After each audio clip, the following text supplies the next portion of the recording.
Merci, monsieur le Dr Yacoub. Je remercie les organisateurs de cette magnifique journée d'ophtalmologie de l'hôpital militaire régional de Qasantena. Et je remercie à leur tête, bien sûr, notre ami professeur Saad Lebour. Donc, je travaille à Alger dans un centre qui faisait au début de la contactologie, mais par la suite de la chirurgie, et même de la chirurgie réfractive depuis peu. Et la question qu'on se pose aujourd'hui, is epithelium mapping mandatory in refractive surgery?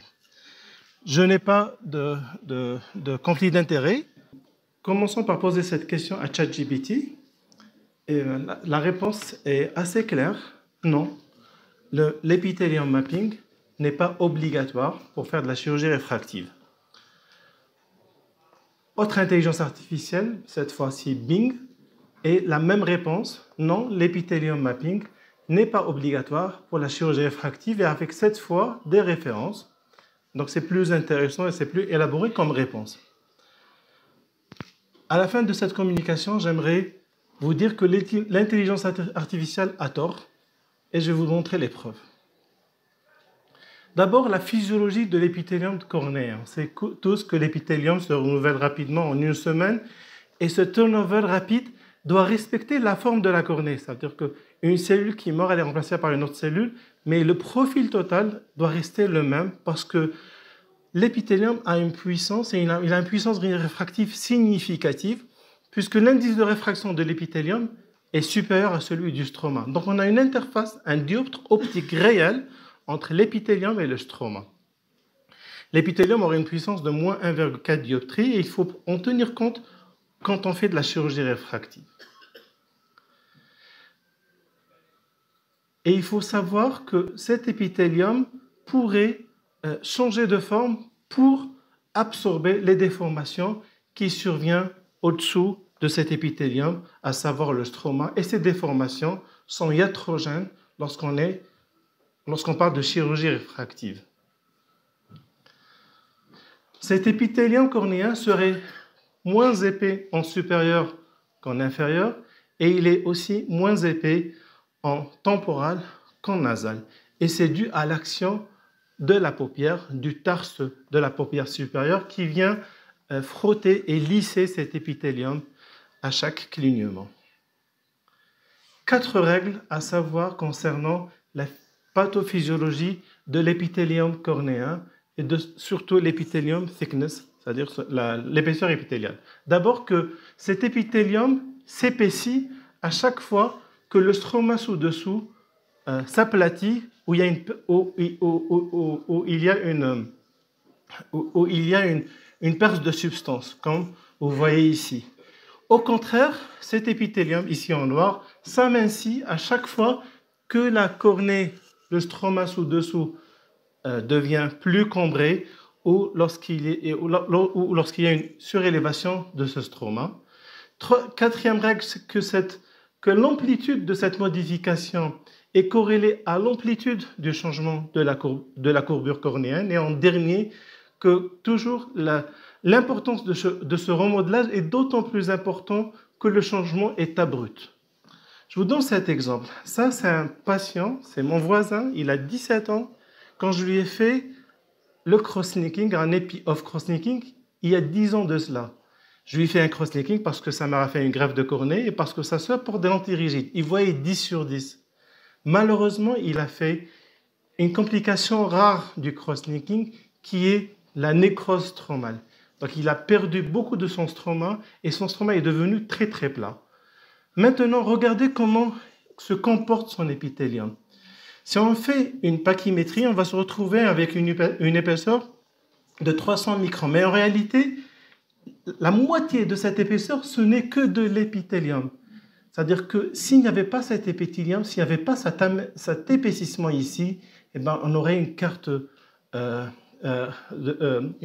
topographique beaucoup plus grave que celle-ci, qui est déjà très plate et très irrégulière. Donc vous voyez comment l'épithélium cornéen peut compenser une grande partie de la déformation stromale sous-jacente.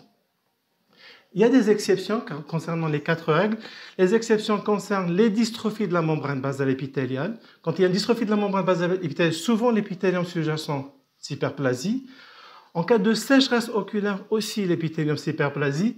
Et dans le cas du wear page, et ça c'est très important pour distinguer un kératocone d'un real wear page. Donc dans le wear page, l'épithélium cornéen s'épaissit.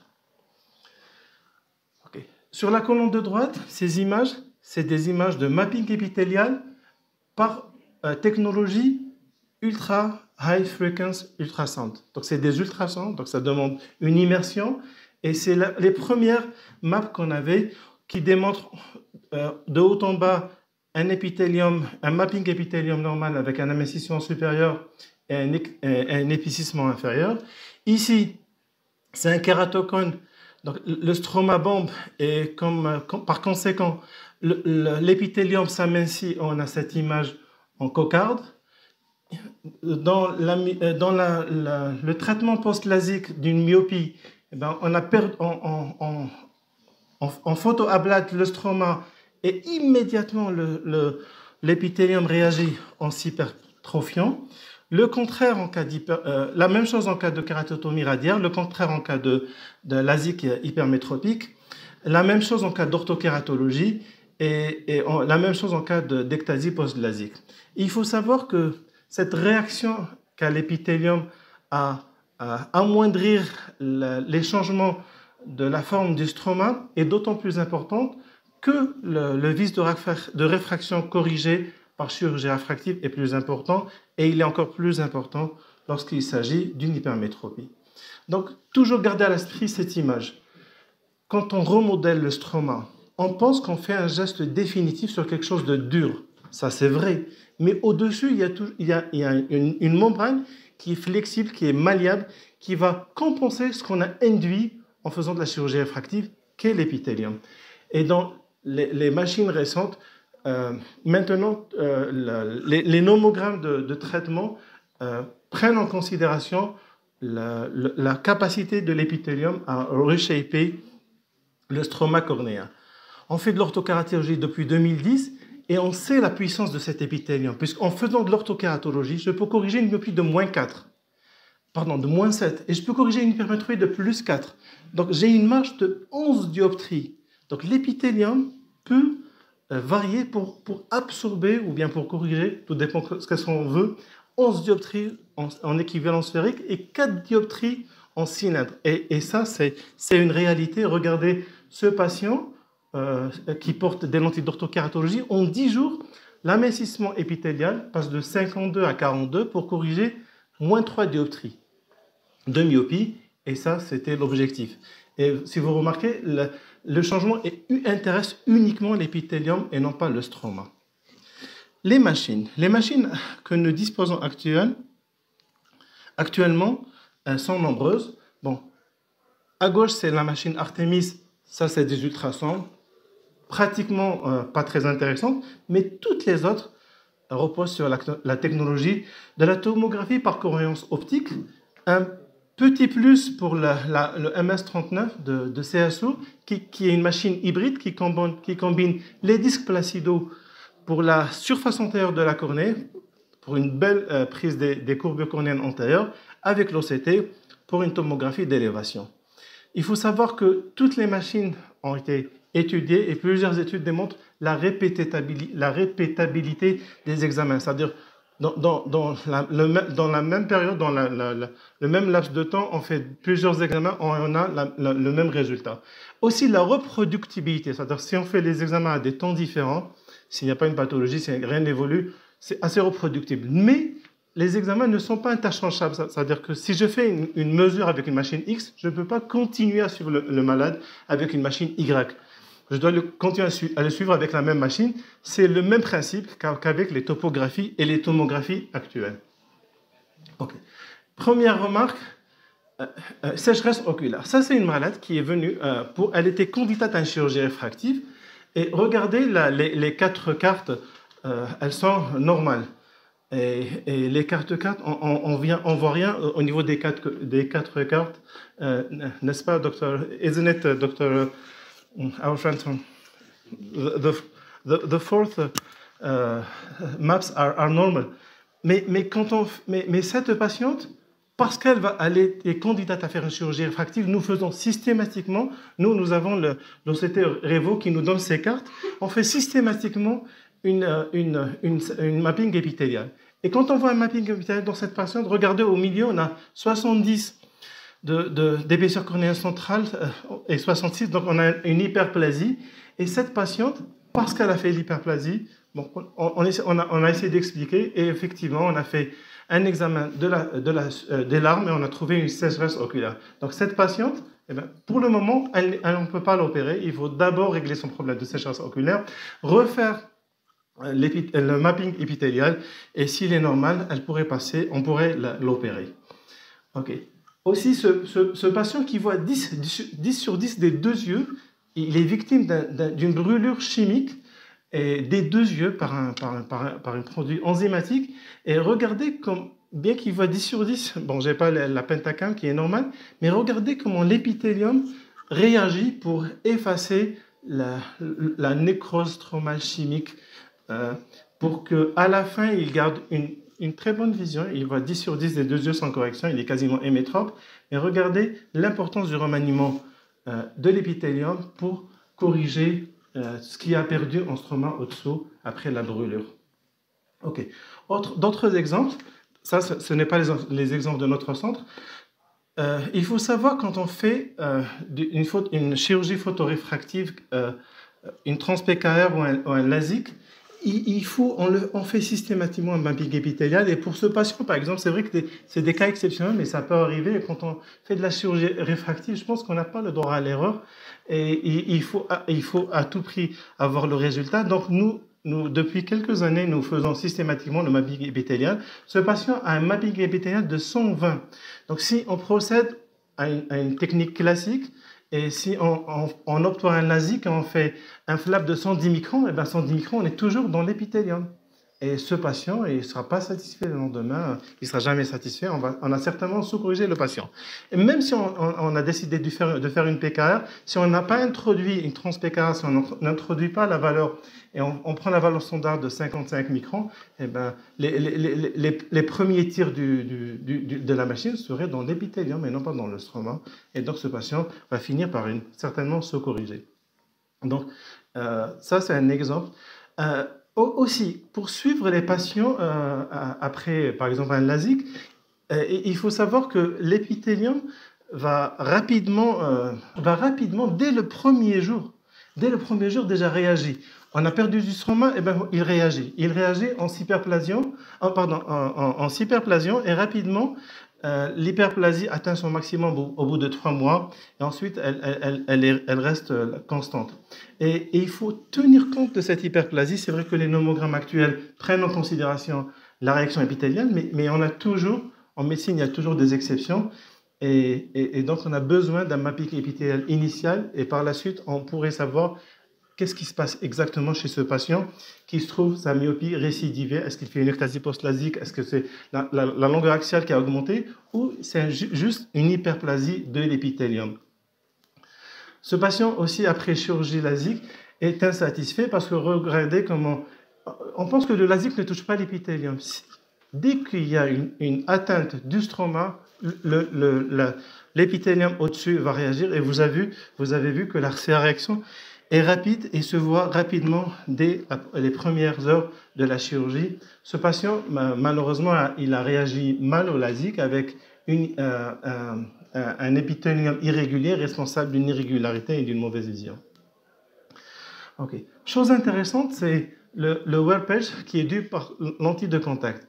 Ben, ce patient, quand on voit à droite, comme on a appris ce matin, donc il y a un astigmatisme, il y a l'image en bataille, mais il y a une asymétrie entre la partie supérieure et la partie inférieure. Peut-être ici, il y a une ectasie.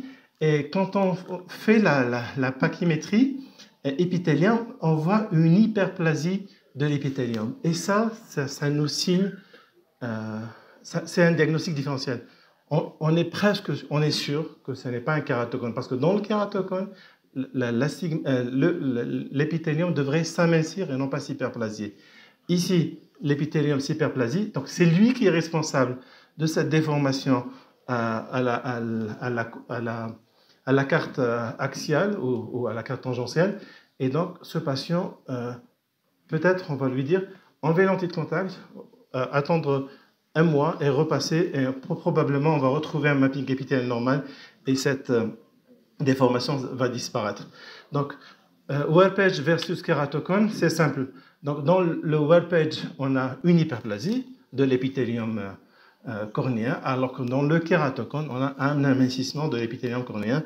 Et donc, cet examen est très utile pour faire la différence entre les deux entités. Okay. Maintenant, l'épaisseur cornéenne en cas de kératocone, bien sûr, on voit ici, ça c'est un kératocone, la cornée, le stroma bombe en avant, l'épithélium au-dessus s'amincit. Ça, on connaît bien. Mais il faut savoir que ce patient, on lui a fait un cross-linking, et souvent après cross-linking, on voit une accentuation de cet amincissement qui va encore régulariser la cornée. Et donc, ça peut expliquer en partie les patients qui voient leur acuité visuelle s'améliorer après cross-linking. Maintenant, on va parler du rôle des machines hybrides, tel le MS39 de CSO, en cas de chirurgie réfractive. Et donc, ça sera interactif. Je vous pose des questions. Donc, regardez ces cartes. En haut, on a les 4 cartes d'un patient. À droite, on a ici, on a le Bella Ambrosio Enhanced Ectasia Display. Et ici, on a les cartes du CSO. Donc, il faut s'habituer à voir ces cartes. Bon, ça, c'est la carte... je ne vois pas bien pachymétrie. En tout cas, regardez bien. Le CSO permet de nous... quelque chose d'extraordinaire. Maintenant, on peut enlever l'épithélium et voir ce qu'il y a dans le stroma antérieur. On a une élévation réelle du stroma antérieur. Donc, on enlève l'épithélium, l'algorithme peut enlever l'épithélium et on voit qu'est-ce qui se passe au niveau du stroma antérieur parce qu'on va agir sur le stroma. Ce patient a un Bouty asymétrique. Bon, le Bella Ambrosio Display nous dirait que probablement ici il y a une anomalie, mais cette anomalie revient, regardez bien, le stroma antérieur n'a rien du tout. Quand on enlève l'épithélium, la carte d'élévation du stroma antérieur, elle est symétrique, elle est normale, il n'y a pas de protrusion, et c'est que la carte sagittale. Donc, par exemple, ce patient peut avoir une sécheresse oculaire ou un corneal warpage ou une dystrophie de la Bowman. Mais ce patient, on ne va pas l'exclure de la chirurgie réfractive parce qu'on va sur quelque chose de robuste et qui est bon, qui est normal, qui est le stroma.